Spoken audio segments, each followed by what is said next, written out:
Amics i amigues, avui us vull parlar de la Roca Pastora, que l'esmento d'aquí, a Mil i una llegendes i mites de Catalunya. Aquests cotxes que sentiu pugen al santuari de la Mare de Déu del Món, que avui hi ha la festa dels excursionistes de Sant Bernat Mentor. Ens hem aturat aquí, estem a contrallum, però és el que hi ha. Perquè veieu la cantera, la pedrera de Beuda. És molt interessant saber que al segle XIV la imatge de la Mare de Déu del Món, la pedra, que és de la Bàssara, la imatge va ser treta d'aquesta cantera, d'aquesta pedrera de Beuda que tenim aquí. I ara anirem a veure la Roca Pastora i us explicarem la llegenda de la Roca Pastora. Aquí la teniu. Anem caminant i us la vaig explicant. Aquí tenim la Roca Pastora. És un penya-segat impressionant. Explica la llegenda que una pastoreta estava per aquí dalt, pasturant el seu ramat, no sabem si era de cabres, si era de vedells, de vaques. Bé, la qüestió és que hi havia una pastoreta que estava aquí dalt, pasturant, i va caure sense voler.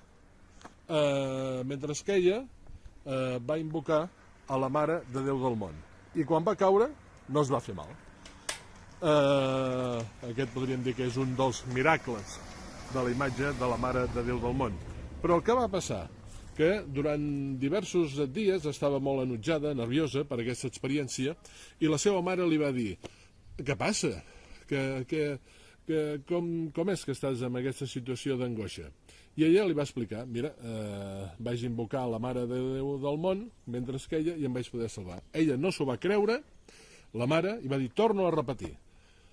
I varen tornar a pujar aquí dalt. La nena va caure i no es va poder salvar. Aquesta és la tràgica llegenda de la Roca Pastora. Ja sabeu la dita: no s'ha de temptar la sort, i aquesta és la llegenda de la Roca Pastora. I ara anirem a veure la font de la Roca Pastora. Tota aquesta experiència l'explico aquí, en aquest llibre, Mil i una llegendes i mites de Catalunya, de l'editorial L'Arca. Aquí teniu l'explicació de la Roca Pastora i parlant també del santuari de la Mare de Déu del Món. I aquí tenim la font que raja quan ha plogut. Sabem si... Mira, hi ha una petita aixeta i la provarem. Que és, com podeu comprovar, molt fresqueta. Perquè venen d'aquestes muntanyes aquí dalt.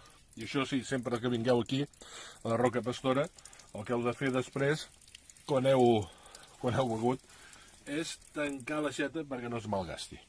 Bé, espero que us hagi agradat la llegenda de la Roca Pastora, i que, mira, quin gosset, fins un gosset ens ve avui a saludar, i que la pugueu llegir aquí, a la Roca Pastora, el llibre de Mil i una llegendes i mites de Catalunya. Us recomano moltíssim visitar el santuari de la Mare de Déu del Món, ple de llegendes, ple de natura, ple d'història, amb mossèn Cinto Verdaguer. Que vagi bé.